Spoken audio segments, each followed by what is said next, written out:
Je m'inscris au RSA, difficulté pour bouffer, pour trouver de la nourriture. J'étais vraiment déterminé de plus jamais retourner dans un travail salarié. J'ai fait toutes les erreurs possibles. Puis j'ai découvert l'auto-édition. Ça prend pas énormément de temps, 2 heures, 3 heures par jour. Ça me permet de dégager 2000 euros net. Salut Ethan, merci d'être Salut présent. Jérémy, Merci à bah, toi. avec plaisir. Écoute, c'est vraiment avec plaisir de t'accueillir sur ma chaîne YouTube. Je ne sais pas si beaucoup de personnes te connaissent sur ma chaîne YouTube de ma communauté. Tu es quand même quelqu'un, à mon sens, qui est connu dans le milieu de KDP. Mais du coup, est-ce que tu pourrais te présenter pour commencer en 2-3 lignes, juste pour pour que tout le monde sache qui tu es et qu'est-ce que tu fais? Eh ben, moi, je suis Ethan Pingot. Du coup, j'ai commencé l'auto-édition, c'était fin 2017, début 2018. J'étais un petit gars comme ça chez lui, architecte d'intérieur en fait d'origine. Et bah, j'aimais plus du tout ce que je faisais et je voulais retourner en fait bah, à ma passion d'origine qui était l'écriture, donc plutôt écriture de fiction.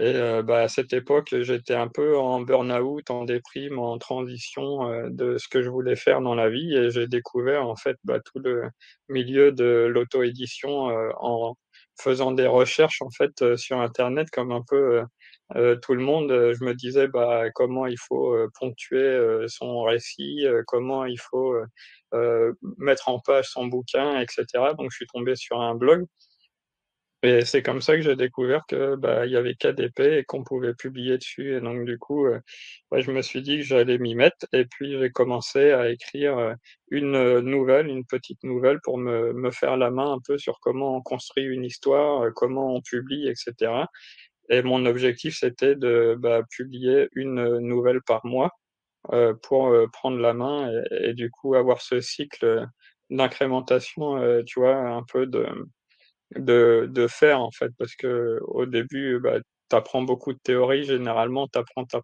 tu mets pas en pratique et du coup, bah, tu avances pas du tout, sur ton projet. Donc ce que je voulais absolument, c'était, bah, avoir, cette régularité et donc je me suis lancé ce défi-là et puis, bah, j'ai commencé, comme ça, en fait, tout simplement KDP, quoi. Ok, Voilà, ok, très donc bien. avec des petites nouvelles et puis, bah, ça a pas du tout marché parce que, bah, les nouvelles, c'est un format qui plaît pas beaucoup, tu peux pas non plus gagner beaucoup avec, forcément.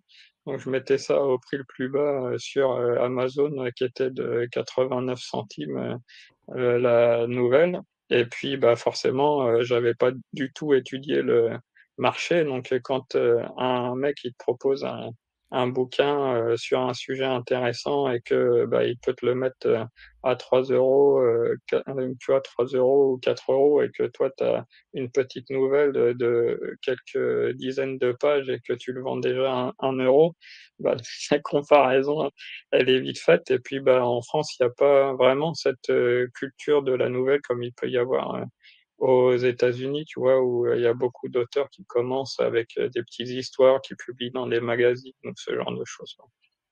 Ok, Donc voilà, j'ai découvert le milieu comme ça et puis, ben, en fait, j'aime beaucoup partager ce que je fais, donc j'ai ouvert, un blog, et puis, j'ai partagé, du coup, bah, ce que je faisais sur, l'auto-édition, ce que j'apprenais, tu vois? En toute, modestie, en toute transparence, en partageant mes échecs, mes succès, ce que j'apprenais et donc j'ai eu pas mal de gens qui ont commencé, à me découvrir comme ça et puis, bah, c'est comme ça que je suis devenu un peu plus, connu petit à petit dans le milieu de l'auto-édition, mais c'était vraiment ça à l'origine, quoi, écrire, bah, ce que j'aimais et puis, découvrir sur le chemin et puis après, ben, en parcourant un peu tout ça, je me suis rendu compte que j'aimais beaucoup, enseigner, en fait. ok. Donc une activité, du coup, tu as une activité sur KDP où tu écris des livres et une activité à côté où tu aides les auteurs à faire la même chose sur Amazon. Ok. Au Ouais, début, du c'est coup, ça. tu me disais que tu étais architecte, c'est ça? Architecte d'intérieur, Ok, ouais. génial. Donc, Et du coup, avant ça, tu écrivais pas du tout? Tu as toujours eu la passion d'écrire? Comment il y a eu ce switch? Alors, effectivement, du coup, tu voulais plus être architecte, tu en avais marre de ton travail, tu nous as dit, mais comment il y a eu vraiment ce passage, en fait? Et ben, en fait, c'est que quand j'étais petit, j'aimais toujours, raconter des histoires, que ce soit à l'oral ou quand je jouais, tu vois? Je jouais beaucoup avec, ma petite sœur à qui je fais un coucou et bah, du coup, je racontais des histoires, tu vois? On jouait, avec ses Barbie, avec mes Lego, c'était toujours, une passion, une aventure. On avait un jeu aussi, entre nous, on était, bah, 2 enfants, pauvres, orphelins, alors que pas du tout, tu vois? Dans ma famille, on est 7, on n'est pas du tout orphelins, tout va très bien. Mais du coup, on était orphelins et puis on s'amusait à écrire, des enfin, à se raconter des histoires de vie, à ce qu'on allait faire, à ce qu'on allait développer, tu vois? Tous les activités, les business qu'on pouvait lancer et puis, je m'amusais à dessiner des petites maisons, nos intérieurs et c'est comme ça que j'ai eu un peu la passion aussi de l'architecture d'intérieur. Mais en gros, voilà, moi j'ai toujours aimé, raconter des histoires et puis en parallèle, bah, de mon activité d'architecture, j'avais commencé, c'est un projet qu'on n'a pas vraiment abouti au final, mais écrire, une, bande dessinée avec mon frère et donc du coup, bah, j'ai continué à développer la passion comme ça et bah, en écrivant en fait à côté, un peu tout le temps depuis que je suis petit des petites histoires, quoi. OK, OK, génial. Et du coup, ça, c'était quelle année tu disais? Autour de quelle année? Quand tu es Ben, passé d'architecte finalement à auteur? C'était en 2017, 2017. en fait, j'étais architecte, je bossais, bah, tu vois, comme les architectes, quoi, je bossais 10 heures par jour et ça marchait pas et puis, après, bah, j'ai lancé mon activité en tant qu'entrepreneur, mais j'ai pas du tout d'entrepreneur dans ma famille. J'y connaissais rien, j'avais aucune formation. L'école nous avait pas du tout formés sur, tu vois, comment trouver des clients et cetera. Et donc du coup, j'ai lancé mon entreprise d'archi parce que j'avais plus trop de travail. C'était la crise, OK, à l'époque, tu vois? Sortie d'école, c'était en 2012. Donc il y avait eu encore la crise 2008 juste ouais, avant et bah, les gens dépensaient plus trop d'argent dans les intérieurs, l'archi, j'ai eu énormément de mal à trouver un boulot. En fait, j'ai balancé plus de 200, CV, ouais, annonces, re toqué les portes et tout, rien du tout. Donc après, ouais, j'ai lancé mon entreprise, mais je travaillais pour d'autres entreprises d'archi, du coup, en tant que freelance. J'avais OK, pas du tout tu vois, la sécurité de l'emploi et tout ça et puis je bossais beaucoup pour avoir finalement, bah, quasiment, pas grand-chose à la fin, tu vois? Je gagnais 1 500 balles par mois. Bon, d'accord. bah, écoute, gros burn-out en me disant: «Bah, il faut que je change de vie». Et c'est là que, bah, je me suis dit, «Je commence à découvrir, l'auto-édition, pourquoi pas en faire quelque chose? On verra bien», tu vois? Et à ce moment-là, bah, du coup, comme je quitte, mon entreprise, c'était une auto-entreprise, je gagnais pas énormément, pas de chômage, donc il y avait quelques économies en poche et du coup, bah, je m'inscris, au RSA, tu vois? Difficulté pour bouffer, pour trouver de la nourriture, je fais les marchés pour récupérer un peu de bouffe et tout ça et bah, j'étais vraiment déterminé, tu vois? Moi, mon OK, objectif, c'était juste de pouvoir, vivre de mon activité en ligne, peu importe quelle qu'elle soit, heu, que ce soit l'auto-édition ou d'autres choses, mais j'étais déterminé à plus jamais retourner dans un travail salarié, ni à faire un travail que j'aimais pas. Mon seul objectif, c'était de travailler un minimum de temps et de gagner au moins le même salaire que j'avais avant, tu vois? OK. Ah Donc super ouais, intéressant, ouais, du coup, passage compliqué, entre les 2. Tu disais qu'au début, tu as eu du mal, tu as fait écrire des nouvelles, mais ça ne fonctionnait pas. Heu, ouais. Ça t'a fallu combien de temps pour, trouver les bonnes méthodes pour que ça fonctionne? Combien de temps tu es passé, Au moins 3 ans pour avoir un SMIC sur KDP, OK. quoi. Ah ouais, ça t'a pris quand même pas mal de temps et Voilà. donc ça nous amène à peu près à 2020 où là, tu arrives à vivre, Ouais, c'est ça, de cette c'est ça activité liée à et la KDP. plutôt du coup, plutôt de low content, en fait. Ah ouais, d'accord, Ouais. je savais pas. Donc Parce que, bah, je me suis rendu compte qu'en fait, à travers tout ce cheminement, je pense que comme, beaucoup d'entrepreneurs, web et tout ça, tu découvres, beaucoup d'aspects, tu vois? Moi, je mmh, suis tombé aussi là-dedans, avec, la séduction, j'ai aussi, découvert l'auto-édition. J'ai après découvert, mais je me suis dit: «Ben, les mecs qui font de la séduction, en fait, ils vendent des formations». Donc tu as tout cet aspect entrepreneurial qui commence à te faire réfléchir et cetera. Et en fait, ouais, du coup, moi, j'ai découvert tout ça et petit à petit, je me suis intéressé au développement personnel, à tout ce qui est, autour de tout ça. Et du coup, c'est plutôt là-dessus que j'ai écrit des bouquins qui ont commencé à me rapporter de l'argent sur KDP, quoi. Mais par contre, la fiction, j'ai pas abandonné, mais je me suis dit à un moment, en fait, si je veux pas retourner dans mon ancien travail, la fiction, ça prend plus de temps et donc du coup, il faut que je fasse, quelque chose qui puisse me rapporter, de l'argent, plus rapidement sur KDP, quoi. OK. Donc maintenant, finalement, tu écris quoi principalement? Donc pas trop de fiction, mais plutôt peut-être des guides, des choses comme ça, des choses pratiques, c'est ça?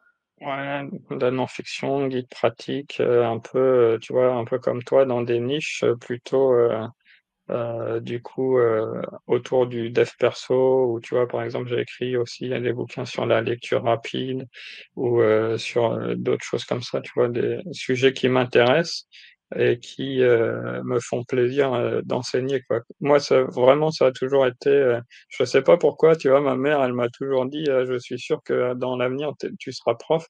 Mais c'était quelque chose qui me plaisait pas du tout, dans l'idée, en Mmh. fait, d'avoir des élèves ou des choses comme ça. Et finalement, j'aime ça, en fait, enseigner, ce que j'apprends et tu vois, c'est sans prétention, tu vois? J'ai, fait des recherches là-dessus, ça m'intéresse, j'ai eu, quelques résultats, voilà. Et est-ce que ça t'intéresse d'apprendre, tu vois?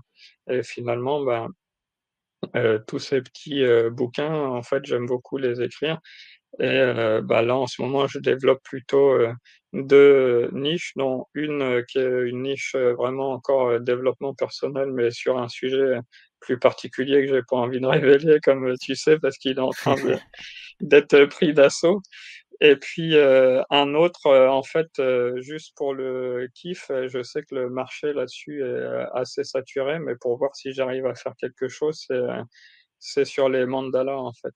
Parce OK. que ça a été, vraiment aussi, pris d'assaut tous les livres de coloriage, les trucs Ouais, comme ouais. ça dans tes années, où toi tu as découvert le low content Mmh. là. Mais moi j'ai jamais fait ça et j'ai un peu, cette, fibre, graphisme et tout ça et je Mmh. suis sûr en fait qu'il y a encore, des places à prendre quand tu fais un travail assez propre et que tu recherches bien tes niches et tout ça. OK. Alors je me retrouve un petit peu dans ce que tu dis parce qu'effectivement, moi, ce qui me plaît sur KDP, en fait, c'est d'apprendre et du coup de transmettre ça. Ouais, J'adore en fait me passionner pour quelque chose qui, au premier abord, m'aurait pas forcément plu. Je me mets dedans et je trouve, plein de trucs, intéressants, et après j'en mmh parle dans mon livre, dans mon guide, et du coup, ouais, je me retrouve vachement dans ce que tu dis sur ce côté-là. OK. Tu nous disais aussi que tu as après écrit un blog. Quand je suppose que tu as commencé à comprendre un petit peu comment ça fonctionnait, tu as voulu transmettre ça, tu as écrit un blog. Où est-ce que tu en es? Je sais que tu as fait plein de trucs derrière. Est-ce que tu peux nous en parler un petit peu? Ouais, alors en fait, moi, ce blog, dans l'idée, c'était plutôt un blog sur lequel je voulais, vendre mes petites nouvelles à l'origine, tu vois? Il s'appelait, For Me Story, c'était, donc, A Story for Me, tu sais? OK, For Me's ouais. Story. Et donc, c'est parce que j'aimais beaucoup, l'auteur Bernard Werber qui a écrit, Mmh. le livre, La saga des fourmis. Donc c'était un petit hommage et puis, un petit truc, une petite histoire pour moi, donc ça me faisait rigoler ce nom-là, tu vois? J'étais pas du tout encore à l'époque, dans le SEO et ce genre de choses, j'y connaissais rien du tout.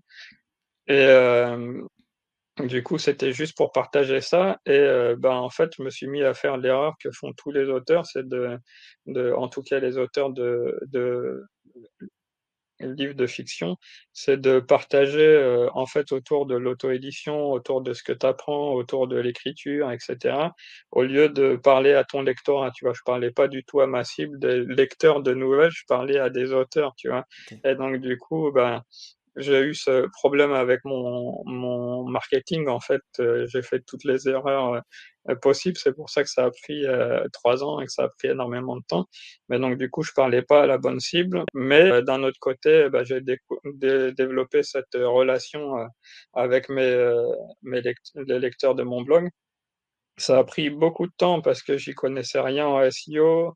Je me suis mis sur Jimdo au lieu de me mettre, sur, WordPress. Enfin, j'ai fait vraiment plein de grosses erreurs, tu vois? J'y connaissais rien, je me formais pas beaucoup et d'un autre côté, bah, comme j'étais au RSA, j'avais très peu de thunes à investir en formation, donc je me formais sur YouTube, tu vois? Ça a pris beaucoup de temps.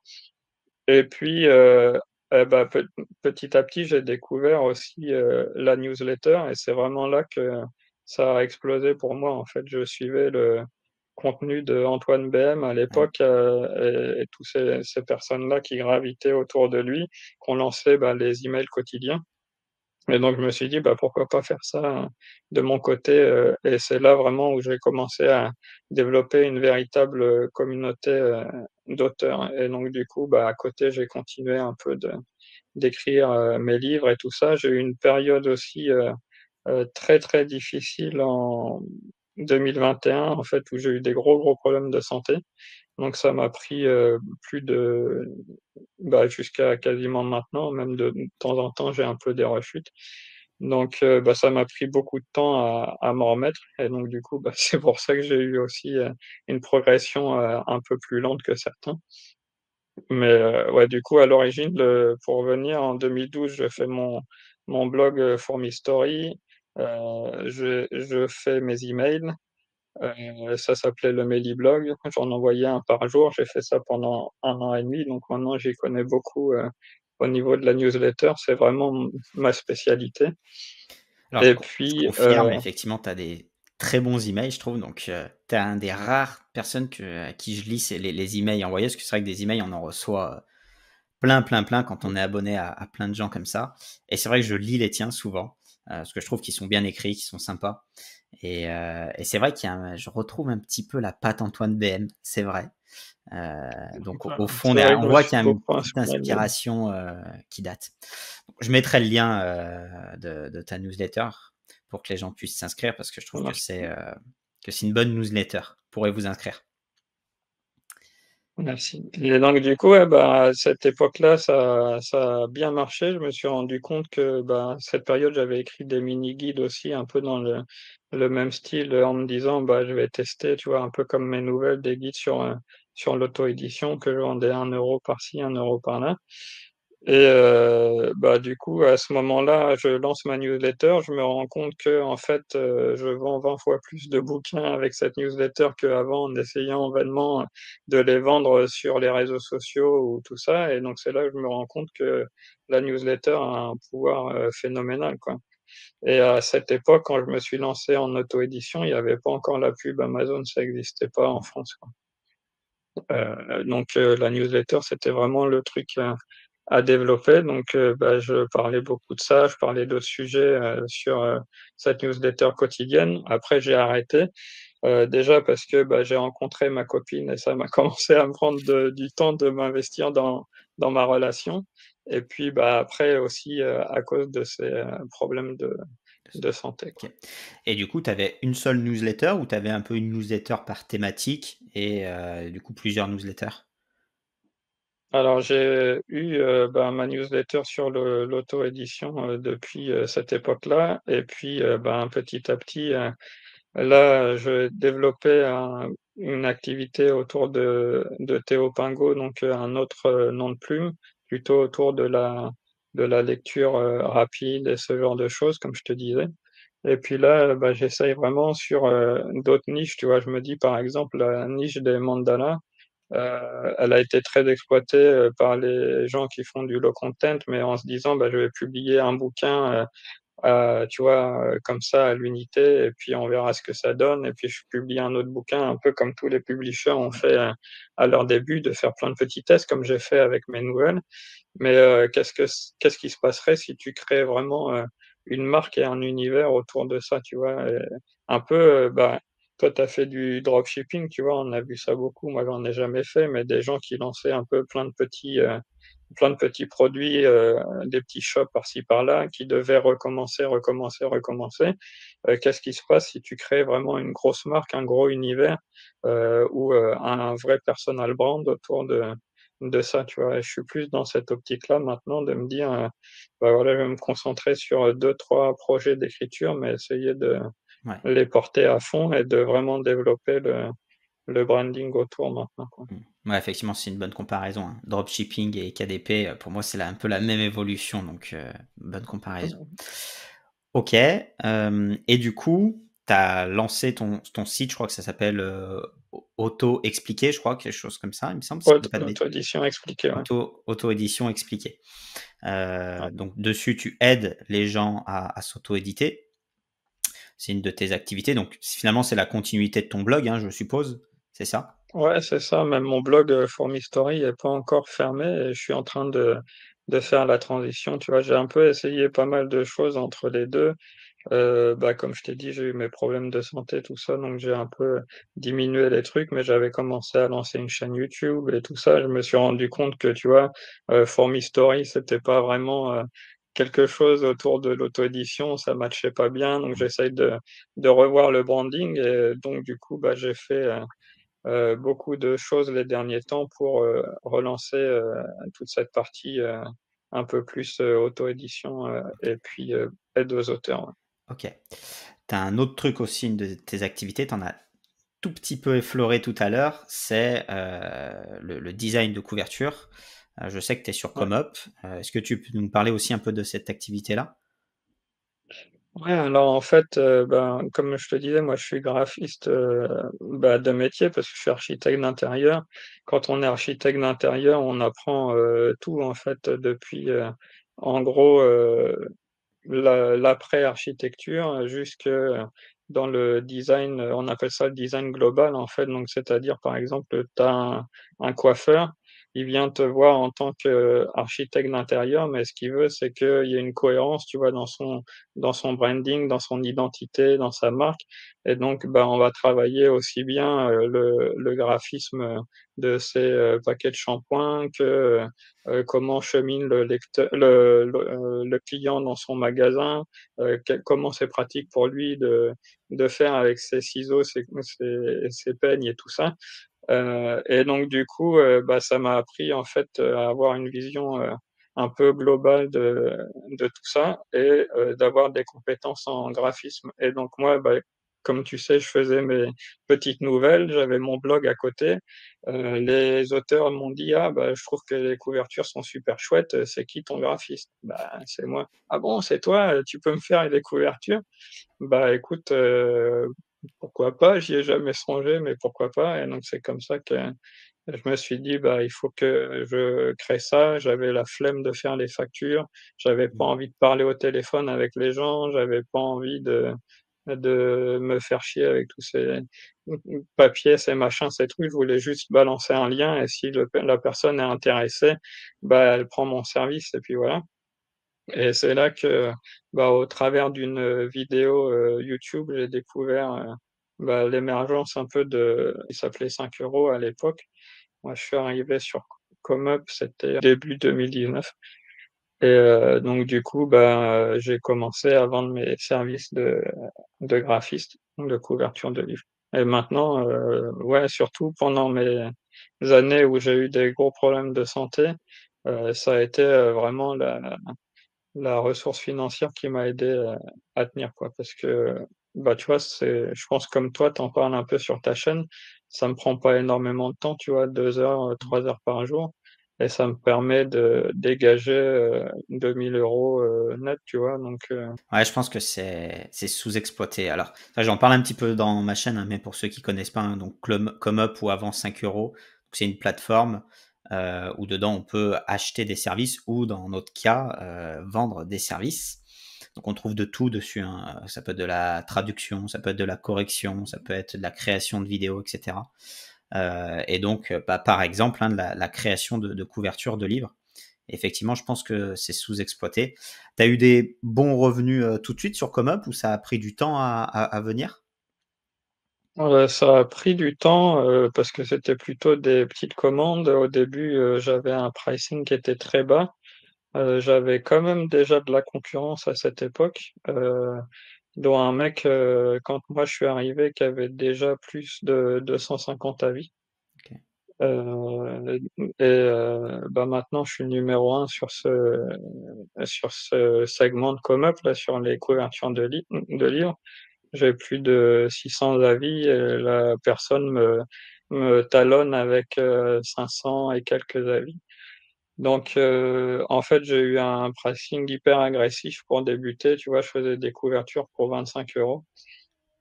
Ce qui m'a permis de récolter mes premiers avis et puis, bah, après j'ai vraiment bossé petit à petit ma page, de présentation du service. Alors elle est pas du tout optimisée aux petits oignons comme, il faudrait le faire sur, Comeup, mais, par contre j'ai vraiment développé la présentation et cetera de façon à faire en sorte que les gens, aiment l'acheter et puis, bah, ça a fini par payer, mais au début, non, j'en vivais pas, du tout facilement, quoi. Ça a pris, je pense bien 1 an avant que je puisse réussir OK. à me dégager un SMIC. Mais bon, je veux dire 1 an de boulot, à côté de d'autres activités pour, finalement, bah, te dégager un SMIC, en 2 heures par jour, Mmh. c'est déjà bien, quoi, tu vois? Moi, quand j'avais mes 1 500 balles en tant qu'architecte, et que je travaillais 10 heures par jour, c'est tout ce dont je rêvais, tu vois? J'avais pas beaucoup plus de prétentions que ça, donc pouvoir,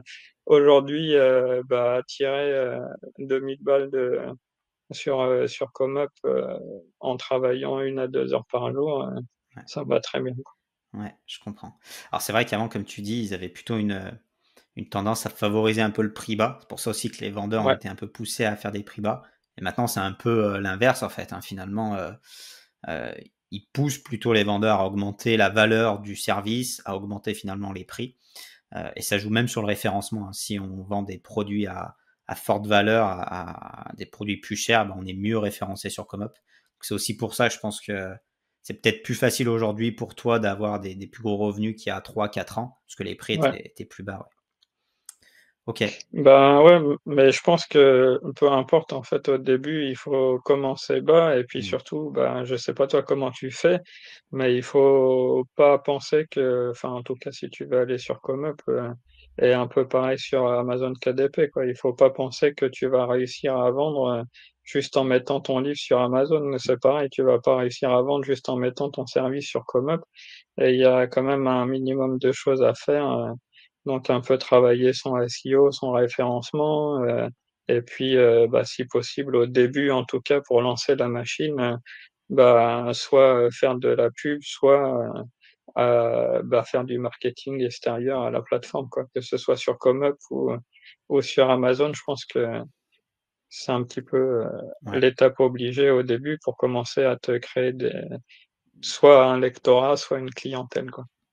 Ouais, 100 d'accord, ouais. C'est vrai que souvent, moi, j'aime bien, dire ça sur KDP. Je dis que l'écriture, c'est la partie émergée de l'iceberg et en fait, sous l'eau, tu as tout le travail de marketing pour vendre ton livre et c'est vrai que sur Comop, c'est un peu pareil, en fait, hein, si vraiment tu mets juste ton service comme ça, que tu te poses pas de questions, il y a peu de chances que ça fonctionne. Il y a toujours des exceptions, mais il y a peu de chances. Mais en fait, derrière, il y a quand même tout un Comme travail, d'habitude, hein. travailler la description, les photos, le prix, le marketing extérieur, effectivement, ouais, comme tu dis. Mmh mh. OK. Et du coup, bah, moi, c'est ça qui m'a vraiment lancé, en fait. C'est que, bah, j'avais, déjà, eu, mon blog, j'avais des lecteurs, j'avais des abonnés newsletter, j'avais, sans le vouloir, en fait, une clientèle qui voulait déjà mon service, quoi. Mmh.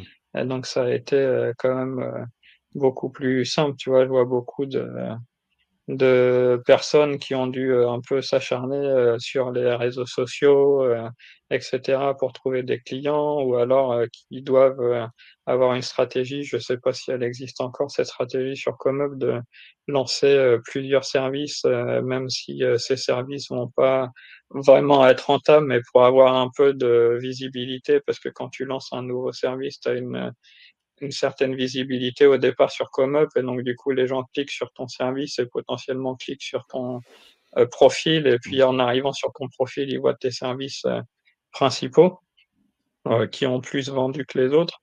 Mais, du coup, moi, j'étais pas du tout dans cette optique, au début, j'utilisais vraiment ComeUp, comme, une plateforme pour me faciliter la vie, quoi. Parce que c'est vrai que derrière, tu as le fait qu'il y a le paiement automatisé qui est déjà, préparé pour toi, le fait qu'ils ont une certaine, notoriété, donc du coup, ton client est moins inquiet de passer commande, le fait que si tu as, un litige avec une personne, c'est quand même beaucoup plus facile à gérer qu'en étant indépendant, ouais, il y a beaucoup de facilité à être sur ComeUp. Alors, bon, c'est vrai que ils prennent, 20 quand tu pas l'abonnement pro.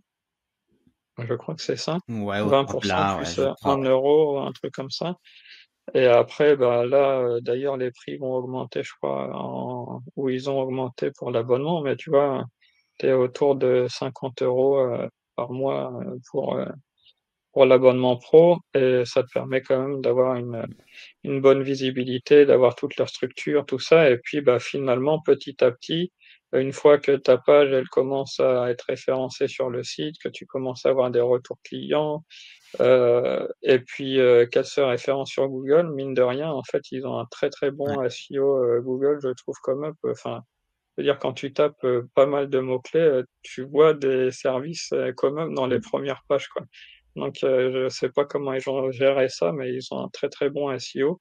Donc si ta page de service est bonne, je pense que tu peux un peu comme, sur Amazon, si tu fais une bonne description, c'est possible qu'avec certains mots-clés, elles finissent par ranker, directement sur Google, quoi. ouais, Et donc, après petit à petit, ça t'apporte des clients, quoi. effectivement, bonne plateforme, hein, je pense, parce que comme tu le disais, donc soit ils prennent un pourcentage, mais le mieux donc c'est de prendre l'abonnement pro qui est relativement pas très cher et là ils prennent seulement 1 € par service en fait, hein. C'est ça. Donc si on vend un service 200 €, ils prennent que 1 € et du coup là le pourcentage est vraiment ridicule en fait. Donc c'est aussi très intéressant. Contrairement à d'autres plateformes qui prennent quasiment tout le temps un pourcentage. Et du coup, si tu vends pour 500 €, ils te prennent peut-être 10%, 20%. Et du coup, ça fait une certaine somme. D'ailleurs, est-ce que tu as essayé d'autres plateformes comme ça, Fiverr, Upwork ou d'autres choses? Non, et pareil pour KDP, en fait, j'ai essayé, c'est vrai, au tout début quand je me suis lancé, tu vois, d'aller sur Fnac ou sur d'autres, plateformes comme ça, mais je me suis vite rendu compte que tu avais un 80-20 quoi et plus tu rediriges tes clients parce que en fait, moi, je fonctionne toujours, en fait, à partir de newsletters ou de communautés, créées, tu vois, la majorité du temps en organique. J'ai très rarement fait de la pub, je commence juste à me former à ce niveau-là. Donc en fait, pour moi, c'est l'idée d'amener, du trafic extérieur à la plateforme pour faire grossir le la clientèle et puis une fois que tu as la clientèle et qui revient régulièrement, en fait, ça fait effet boule de neige et donc du coup, ouais, sur la plateforme, en fait, sur ComeUp, en fait, plus tu rediriges tous tes clients sur une plateforme, plus ton service, monte et plus ton service monte, plus tu as de visibilité et plus tu as de visibilité, en fait, moins tu as de travail à faire en publicité, quoi. Que ce soit en publicité, en marketing, en SEO et du coup, ce qui est bien, c'est qu'après, comme toi, tu vois, tu passes 1 heure par jour et ça suffit, ça tourne tout seul. Ok, très bien. Et du coup, où est-ce que j'avais une autre question maintenant qu'on a bien vu un petit peu ton passé, d'où tu venais, où est-ce que tu te vois dans le futur, dans 2 ans, 3 ans, 4 ans, 5 ans, ou plus si tu veux. Comment tu vois les choses, que ce soit sur KDP, sur Comop, tes formations que tu vends, où est-ce que tu te vois dans quelques années? Moi, tu sais, c'est drôle parce qu'il y a beaucoup de personnes dans ce milieu-là et tout ça qui vont te dire, «J'ai envie de gagner, beaucoup, j'ai envie de faire des grosses sommes, j'ai envie de» tu vois? Et finalement, de mon côté, même quand j'étais, au RSA, tu vois, pendant la période difficile, j'étais beaucoup plus heureux que quand, j'étais archi, tu vois? Je gagnais quasiment rien, je faisais des récup sur le marché pour bouffer et juste, suivre, mes rêves et mes passions, j'étais déjà super heureux avec ça, quoi. Donc j'ai pas forcément, des grosses ambitions financières. Mon objectif, c'est plutôt de pouvoir, bah, continuer ce que je fais et puis de le faire, grandir, petit à petit, quoi. Donc bah, sur KDP, c comme je te disais, ce que j'aimerais bien, c'est, ben, essayer de pousser un peu plus, certaines, niches, que je connais pas, forcément ou des types de bouquins que j'ai jamais fait, comme le low content, par exemple, pour les coloriages et j'aimerais bien, tu vois, me lancer des défis, de me dire, bah, il y a une niche, qui est, potentiellement saturée, mais est-ce que tu peux pas finalement, en faire quelque chose? Et donc faire des petits tests, tu vois? Pour moi, ça a toujours été ça, depuis que j'ai quitté, l'archi, d'intérieur. C'était de faire des tests, tu vois? J'aurais jamais pensé que j'allais, devenir, graphiste de couverture de livres ou formateur ou d'écrire des bouquins ou même un jour de publier des livres de coloriage, de mandala ou je sais pas quoi, tu sais? Et donc bah, dans quelques années, où je me vois, je sais pas encore parce que comme on disait, en off, moi j'aime, beaucoup le voyage, je pense, potentiellement, à l'expatriation. Je suis marié avec une, hongkongaise, donc ben, on réfléchit aussi, à ça, mais mon objectif, ouais, ça a vraiment toujours été de profiter, de ma vie, de profiter avec les gens que j'aime et puis de voyager, quoi. En fait, quand j'étais petit, pour, l'anecdote, bah, mes parents travaillaient dans l'humanitaire, donc j'ai fait beaucoup, l'école à la maison et toute mon enfance, j'ai voyagé, en fait et il y a eu cette, rupture, en fait, à partir du moment où j'ai eu, bah, l'école, à la maison qui était finie. J'ai passé mon bac, je me suis dit: «Bah, il faut que je fasse quelque chose». Donc je me suis lancé dans l'archi, d'intérieur. J'ai fait mes années d'études et je me suis retrouvé un peu, coincé là-dedans, tu vois? J'étais pas à ma place et ma place, en fait, c'est vraiment le voyage, quoi. Donc D'accord. à mon avis, je me vois vraiment continuer à faire mes activités en voyageant, quoi. OK, génial. Du coup, finalement, dans 4, 5 ans, toujours sur KDP, tu penses que c'est quelque chose qui va durer? Il y a beaucoup de gens qui ont peur, qui se disent: «Ouh là là, avec l'IA, on pourra plus écrire, avec, je sais pas, les nouvelles lois sur les frais de port ou d'autres choses, on va être bloqué, on pourra plus vendre». Toi, tu es plutôt confiant dans l'avenir de KDP? Ouais, ouais, ouais, il y a pas de en fait, Amazon, c'est quand même une des plus grosses entreprises, heu, la librairie, enfin, la librairie en ligne, ça va se développer, tu vois? On voit bien que, finalement, tout le monde était inquiet avec cette loi des frais de port et que les gens vont plus acheter en ligne, mais le commerce en ligne va continuer, à largement se développer, à se démocratiser. On a vu, l'explosion d'après covid et c'est toujours pas redescendu. La majorité des gens continuent, finalement, ceux qui faisaient leur shopping, en présentiel dans les magasins continuent de le faire pour beaucoup, en ligne. Et puis, bah, en fait, moi, quand j'ai commencé en 2018, tout le monde disait déjà qu'Amazon, c'était fini, tu vois? C'est un peu ridicule, mais en fait, il y avait des gens qui étaient là depuis, moi, les blogs que je suivais, c'était des gens qui étaient là depuis les débuts de KDP, tu vois? 2012-2013, au OK. tout début, du lancement du truc, tu vois? Et ben, eux, déjà, ils commençaient à dire: «Ah ouais, mais non, mais là, c'est de plus en plus dur, ça va plus aller, heu, c'est horrible». Parce que forcément, eux, à l'époque, ils publiaient un bouquin, il y avait rien besoin de faire. Ils étaient, quelques milliers sur la plateforme à essayer de choper des places au classement. Ça va, c'est pas tu vois, tu publiais ton livre, tu étais visible. En gros, c'était un peu ça.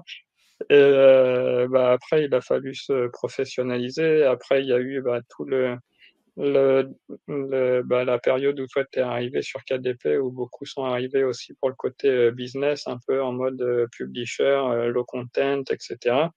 Et en fait, c'est drôle parce qu'il y a beaucoup, j'en parle régulièrement à ma newsletter, mais il y a beaucoup de formateurs qui disent, bah, en fait, il y a eu un revirement de situation depuis le low content, jusqu'au high content.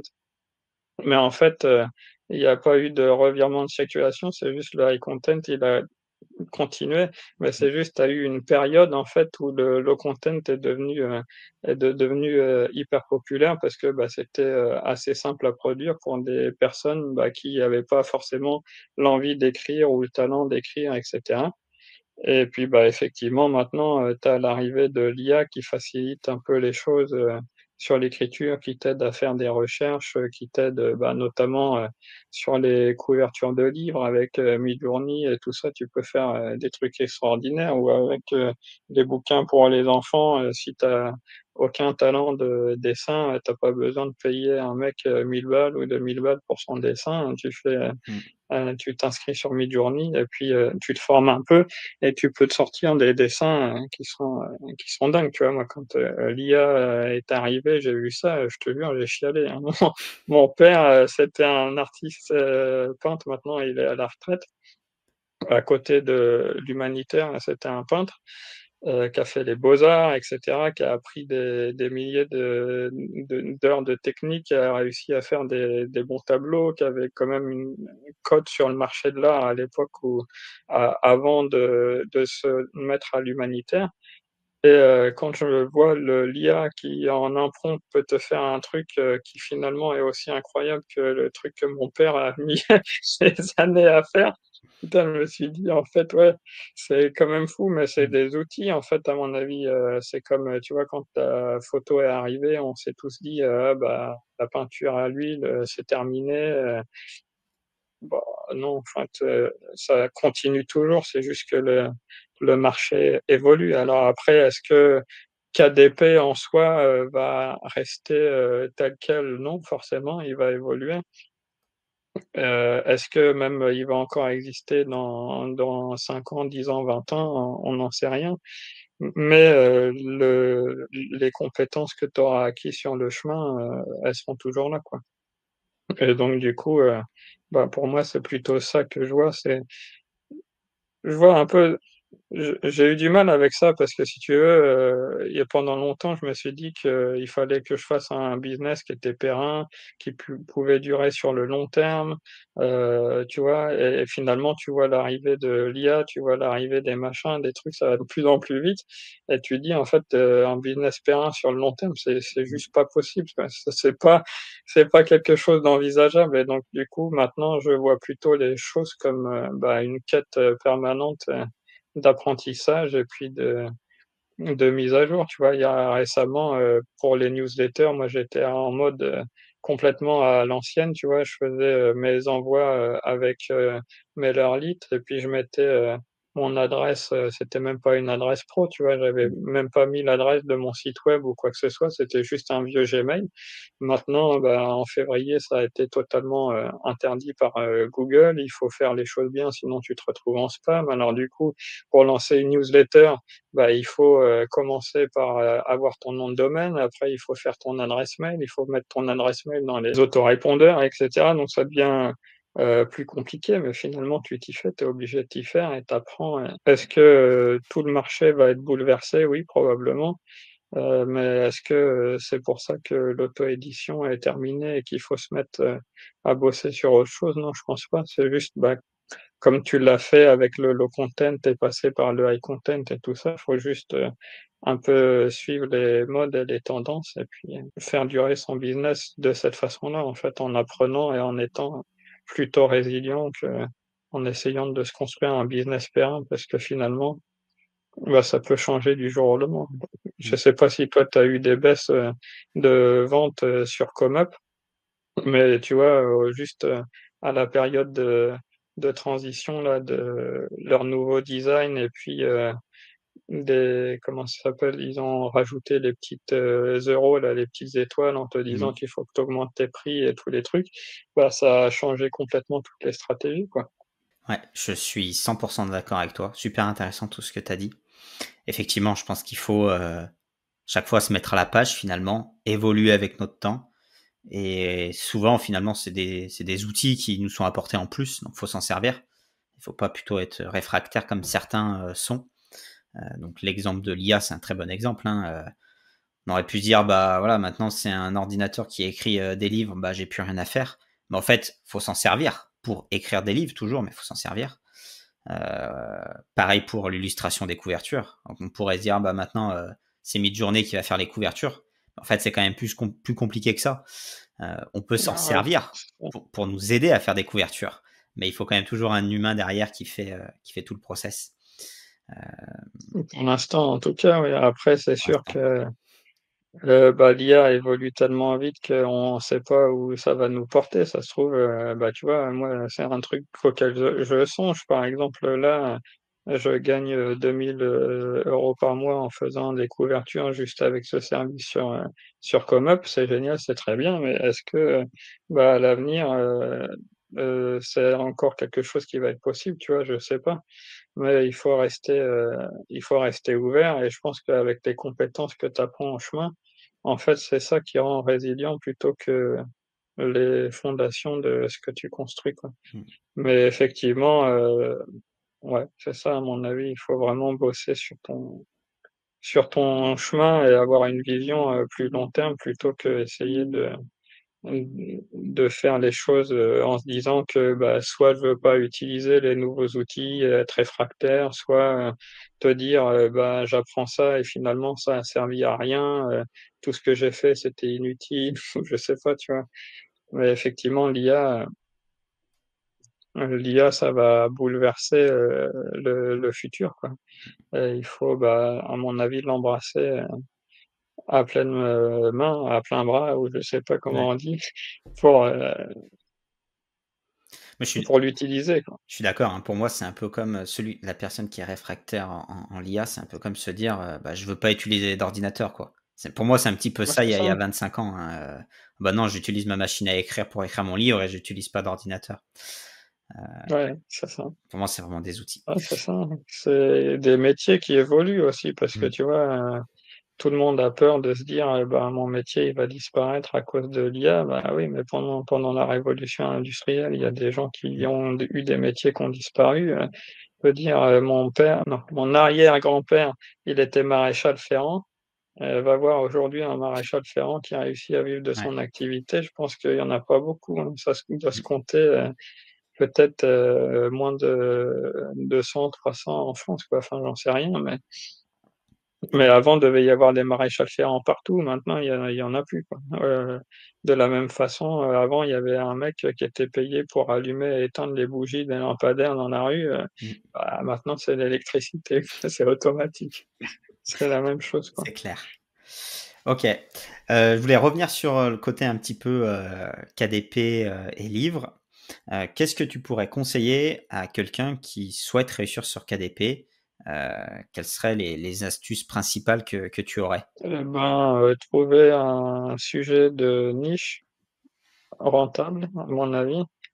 Parce que, ben, en fait, commencer avec passion, c'est bien, mais quand ça prend du temps, il y a pas tout le monde qui arrive à tenir sur la durée, alors que quand c'est rentable, bah, faut l'avouer, au moins tu as ton objectif, ton goal, qui est rempli et puis tu vis de ta passion et donc du coup, bah, c'est quand même beaucoup mieux pour, pouvoir continuer et réinvestir derrière.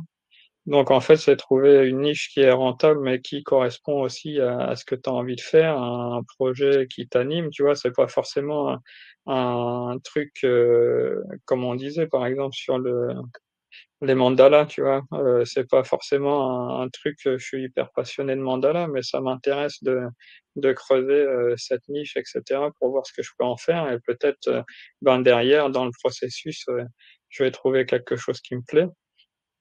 Et puis, bah, si ça me plaît pas, tant pis, tu vois? Mais bon, dans l'idée, tester une niche, qui a du potentiel d'être rentable, où on sait qu'il y a un marché, on sait qu'il y a une demande, normalement où il y a pas trop de concurrence, pas comme sur les mandalas et voilà et puis après, ben, bosser, pour trouver tout ça, son, SEO, son référencement donc avec, Helium 10 par exemple, pour, bah, faire des recherches, tu vois? Par exemple, prendre, les meilleurs, sur cette niche et puis, bah, aller chercher, creuser leurs mots-clés, heu, faire une bonne description, un bon contenu à plus et voilà pour Amazon, comme je te disais, la pub, je connais très peu, tu vois? J'ai commencé à me former avec la formation que tu as fait, sur, OK. l'académie.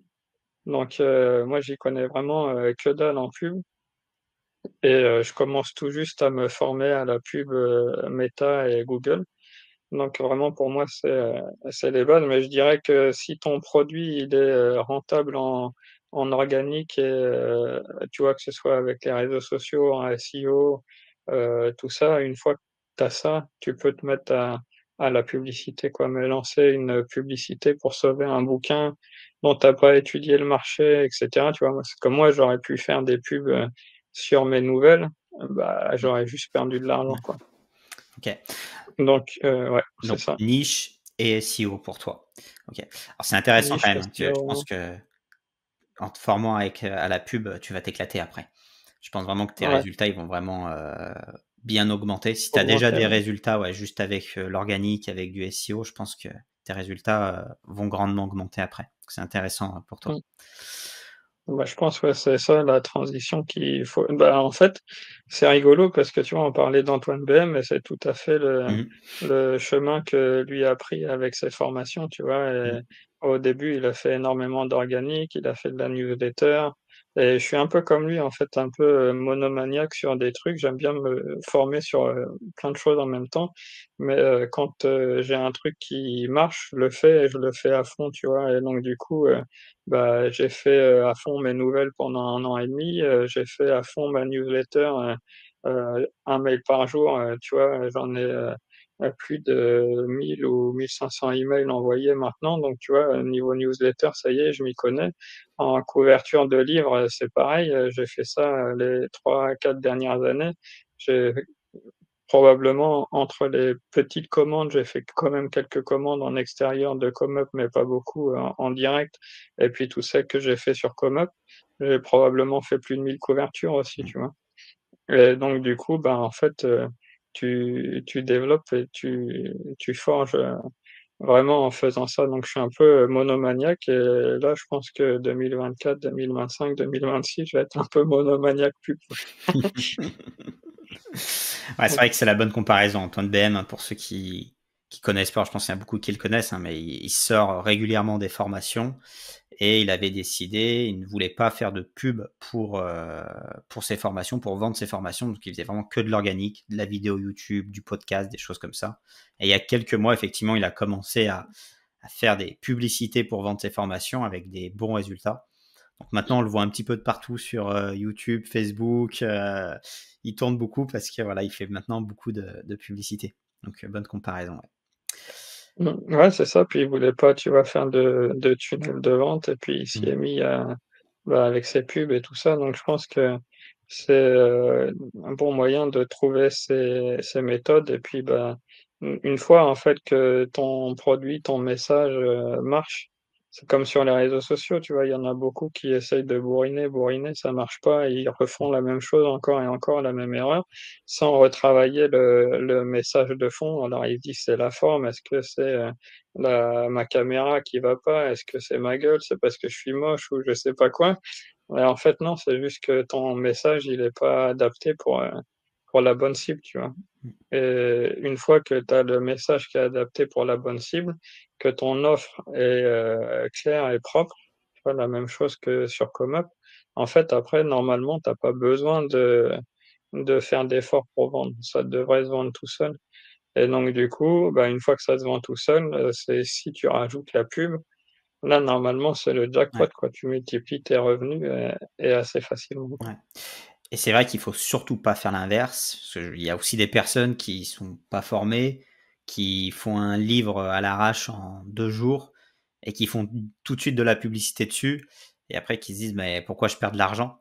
Donc effectivement, dans ce sens, ça peut pas fonctionner. Il faut déjà un bon Mmh. produit, voilà, quelque chose de bien, qui se vende potentiellement tout seul en organique ou pas, hein, si on a un bon produit. Bah après, la pub, ouais, ça va faire exploser les ventes en fait, hein. Donc, que ce soit dans Ouais. n'importe quel cas, mais c'est vrai que le cas de KDP est un bon exemple. C'est ça et puis, bah, du coup, après, une fois que tu as ça, ton organique qui est bien fait, ton référencement qui est bien fait, bah, si tu rajoutes, derrière, de la pub, mais aussi, bah, des gens qui viennent, par exemple, par la newsletter ou par les réseaux sociaux et cetera, bah, effectivement, c'est bien. Mais ce qu'il faut voir, c'est que, bah, tout ça, ça prend énormément de temps et la plupart du temps, ben, quand on voit les auteurs, ou les créateurs de contenu, les formateurs ou peu importe le type de métier si tu veux, même les coachs ou peu importe, qui ont du succès, on voit ils sont partout, quoi. Donc on se dit: «Ben, il faut que moi je sois partout». Donc du coup, on va sur LinkedIn, on va sur, le la newsletter, on va commencer à se former un peu en pub, on se dit qu'il faut qu'on lance une chaîne YouTube. Puis si on lance une chaîne YouTube, on peut lancer des shorts et puis si on lance des shorts, pourquoi pas le mettre sur Instagram et TikTok? Puis après en fait, tu es partout, mais tu es nulle part à la fois, quoi. Ouais. Et c'est pour ça que moi j'ai ce côté un peu monomaniaque, c'est que, bah, je fais les choses, pendant un certain temps et une fois que je les maîtrise, bah, si tu veux, j'ai réussi, au début en prenant par exemple l'exemple de Comeup, je gagnais très peu, par, commande, ça me prenait, énormément de temps et puis, bah, j'ai développé mes process, j'ai amélioré le système et puis petit à petit j'ai bossé, j'ai plus d'expérience et cetera. Donc du coup, bah, le temps de travail, diminue par rapport au gain potentiel que tu peux obtenir, quoi. Mais, si tu essayes de faire tout ça, en même temps et que tu es pas focus sur une seule chose, en fait, tout le temps, tes ressources, ton énergie et tout ça est dispersé sur trop de choses en même temps et donc du coup, bah, tu arrives pas à faire, progresser ou à devenir un «maître» entre guillemets de au moins une chose, quoi. C'est vrai que les gros créateurs, hein, que tu évoquais, ils le disent en fait, à chaque fois, ils ont commencé par un truc, par exemple YouTube ou un autre, Instagram, et c'est après qu'ils se sont développés. C'est vraiment, ce que tu dis. Et c'est vrai que souvent on Mmh dit que pour être un expert dans un domaine, il faut 10 000 heures, et 10 000 heures, ça fait du temps. Donc Ouais, c'est ça. faut y aller, ouais. C'est OK, merci pour, ce partage. J'ai une dernière question, parce qu'on avait déjà pas mal parlé, mais j'ai quand même une dernière question pour toi. Est-ce que tu aurais un conseil à donner à quelqu'un qui veut soit faire du KDP, du ComUp ou du business en général? Un conseil que tu aurais donné, à ma communauté, et qu'on n'aurait pas encore évoqué dans cette interview? et qu'on n'aurait pas encore évoqué. Autrement, c'est trop simple. Ouais, c'est ça. Hem, Une astuce, une anecdote, quelque chose. je pense que l'important, en fait, c'est de se former, tu vois? De te former à et et bah, petit à petit, faire grandir tes connaissances dans un domaine, mais de faire attention à pas devenir un boulimique de formation, quoi. Parce que quand tu commences à te former, tu t'intéresses à beaucoup de choses, tu te formes, tu te formes, tu te formes et puis, bah, tu pas, quoi. OK, Et donc du coup, je pense que ce qu'il faut, c'est, limiter un peu, son nombre de formateurs, de personnes qu'on suit, de pas essayer d'aller piocher un peu, partout, mais de vraiment creuser, un système qui fonctionne pour une personne et puis de décortiquer un peu, tout ce qu'il fait, quoi. Tu vois? D'aller voir tous ses contenus, d'aller, fouiller, de regarder, de consommer tout ce qu'il fait, d'essayer de comprendre, ses méthodes et comment ça marche, comme j'ai pu le faire pour, Antoine BM avec ses emails, comment il écrit ses emails, comment il découpe, comment il fait son copywriting et cetera et donc du coup de vraiment, aller, vraiment en profondeur dans le style, la philosophie et cetera de 2-3 personnes et puis de toujours appliquer quoi. Parce que si, tu te formes et après tu appliques, tu es sûr d'avoir, un échec au bout quoi. Alors que si tu te formes, tu appliques, tu te formes, tu appliques, tu formes, tu appliques, là, il y a pas de raison que tu arrives pas au succès parce que du coup tu apprends de tes échecs et l'échec, c'est quelque chose de génial, en fait. En France, on n'a pas cette culture-là d'aimer échouer et pourtant c'est avec les échecs, qu'on apprend, quoi. génial. Très bon mot de la fin, se former et passer à l'action. Donc effectivement un conseil très pertinent. Merci, de ta présence. Merci d'être venu sur la chaîne YouTube. Pour moi, c'était très intéressant de t'avoir. J'espère que ma communauté a apprécié, t'avoir sur la chaîne. Dites-moi en commentaire, J'espère ce que aussi, vous en hein. pensez. Si Ethan était au rendez-vous. Merci pour tout et puis, à Merci à bientôt. toi, ouais. À bientôt, ouais. Allez, ciao, à bientôt. Ciao. Ciao.